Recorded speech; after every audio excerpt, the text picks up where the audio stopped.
bicara tentang pendidikan, mungkin yang harus cara mulainya adalah kita tidak fokus ke anak.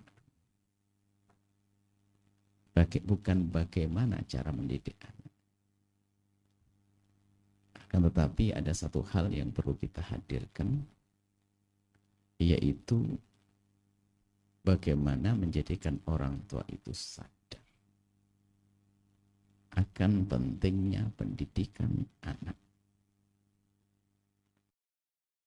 Dan menyadari pentingnya pendidikan anak ini ada hubungannya dengan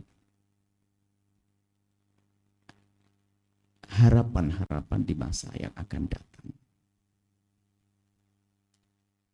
Semakin besar harapannya yang dihadirkan, maka semakin semangat di dalam menghadirkan pendidikan.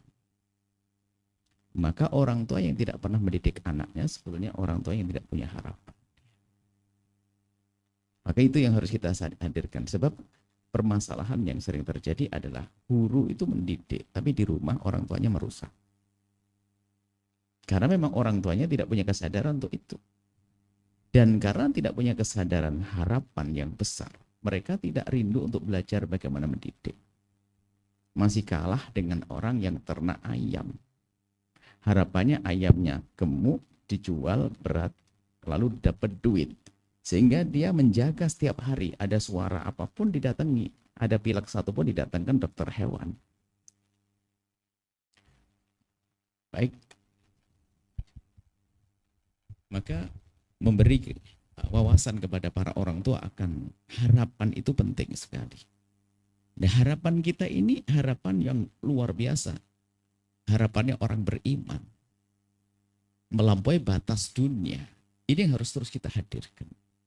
Sehingga seorang tua itu di saat menggantungkan cita-cita anaknya bukan hanya orang sukses di dunia. Tapi ada kesinambungan kehidupan yang panjang nanti di akhirat. Sehingga kalau ada yang ditanya para orang tua ini, apakah ada orang tua yang berkata begini, wahai anakku, yang penting kamu sukses di dunia, setelah itu kamu masuk neraka, nggak apa-apa. Ada atau tidak? Tidak ada. Cuman ternyata di dalam mendidik anak hanya mikirin dunianya, lupa urusan akhiratnya. Padahal bisa saja menjadi seorang psikolog yang ahli sujud, seorang dokter yang takut kepada Allah, seorang insinyur yang betul-betul khusyuk dalam sholat, bisa. Makanya kesadaran orang tua yang penuh ini penting sekali sebagai dasar untuk mendidik anak. Jangan lupa berselawat kepada baginda Nabi Muhammad sallallahu alaihi wa alihi wa sahbihi wasallam.